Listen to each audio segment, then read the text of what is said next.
Drama serial ज़ब्त का इख्तिताम। Drama serial ज़ब्त अपने इख्तिताम को पहुंच चुका है। आखिरी किस्त में अवन और आयला के दरमियान हालात इंतहाई नाजुक हो जाते हैं। रमला अपनी चाल में कामयाब हो जाती है और आयला को अवन की जिंदगी से दौर करने में अहम किरदार अदा करती है। अवन आयला के रवैये से शदीद दिल बर्दाश्ता हो जाता है। वो कहता है कि उसने अपनी मोहब्बत के बदले सिर्फ एतमाद मांगा था, लेकिन जब आयला उसे ये एतमाद न दे सकी तो अब वो भी इस मोहब्बत का पाबंद नहीं रहा। जब शामी और घर के दूसरे अफराद को हकीकत मालूम होती है तो अरफा बीजान से मुतालबा करती है कि फैक्ट्री और कारोबार अवन से वापस ले लिया जाए। अगरचा बीजान को रमला की साजिश पर सख्त अफसूस होता है, मगर वो सबके सामने अवन का भरपूर साथ देती हैं और यकीन से कहती हैं कि अवन ऐसा शख्स नहीं जो किसी के साथ धोखा करे। बाद में आयला अवन से शकवा करती है कि उसे इस पर बेहद फख्र और एतमाद था, मगर उसने सब कुछ तोड़ दिया। वो कहती है कि उसने कोई झूठा इल्जाम नहीं लगाया, बल्कि अपनी आंखों से रमला की मोहब्बत का इजहार देखा था। अवन गुस्से में जवाब देता है कि उसका बेआइतमादी करना उसके लिए एक तमांचा है। वो कहता है कि उसने बेलौत मोहब्बत की, मगर आयला ने उस पर यकीन न करके उनके रिश्ते को दुनिया के सामने मजाक बना दिया। आयला गम से रोती है तो शामी उससे हमदर्दी का इजहार करता है, मगर आयला कहती है कि उसे किसी की हमदर्दी की जरूरत नहीं। इसी दौरान शमसा उसे समझाती है कि चौंकि अब अवन के पास दौलत और इख्तियार है, इसलिए अगर वो रमला से दूसरी शादी भी कर ले तो भी उसे शौहर का घर नहीं छोड़ना चाहिए। लेकिन आयला जवाब देती है कि ऐसी मोहब्बत की कोई कीमत नहीं जिसमें इज्जत और एतमाद बाकी न रहे। दूसरी तरफ अवन भी आयला के बगैर खुद को अधूरा महसूस करता है। जब इस पर फैक्ट्री वापस करने का दबाव डाला जाता है तो वो साफ इनकार कर देता है।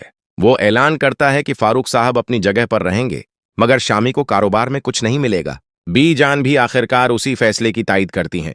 बीजान दोनों मियां बीवी को अपने कमरे में बुलाकर सुलह कराने की कोशिश करती हैं। अवन कहता है कि अब वो उस रिश्ते को निभाने का पाबंद नहीं, क्योंकि आयला ने उसकी मोहब्बत की तौहीन की है। आयला जवाब देती है कि अगर कोई बीवी अपने शौहर को रात के वक्त किसी दूसरी औरत के साथ देखे तो शक होना फतरी बात है।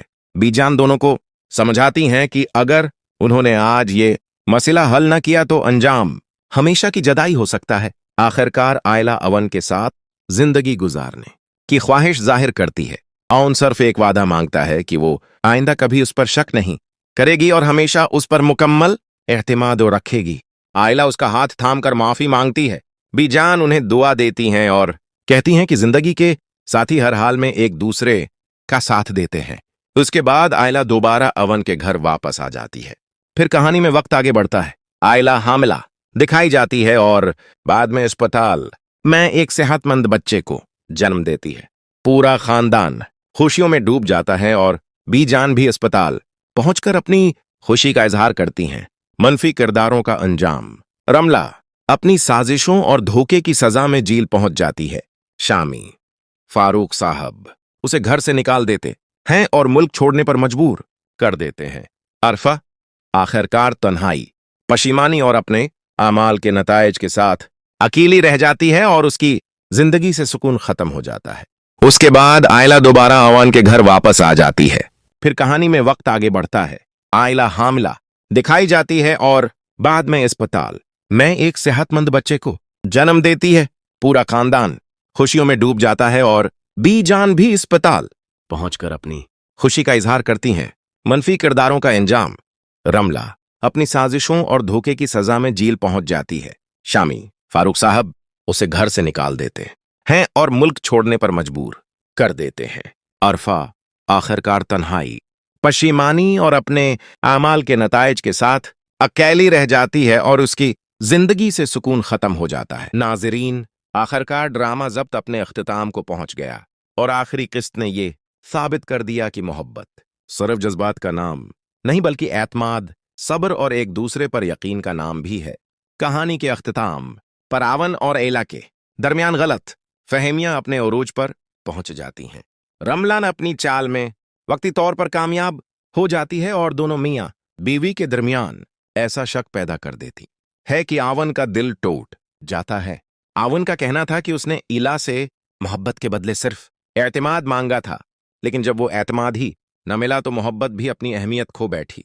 दूसरी तरफ एला का मौक़िफ़ भी मुकम्मल तौर पर गलत नहीं था। एक बीवी अगर अपने